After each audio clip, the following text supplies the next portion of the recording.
start another vlog! So karon guys, nako i-share sa inyo ha guys, kaya ako sana gahapon ming lakaw. So nagmotor siya guys, then naka-encounter siya og bitin daw guys. Tapos naka-video siya, kitaan niyo guys.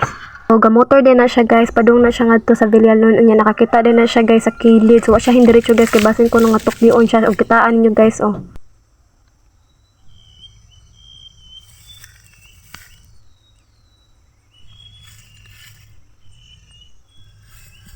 Labang siya sa pikas guys, kaya bitin labang po dito sa pikas kay hisod sa may damuhan. So mingsod siya diri sa may igbaw guys, sa may damuhan.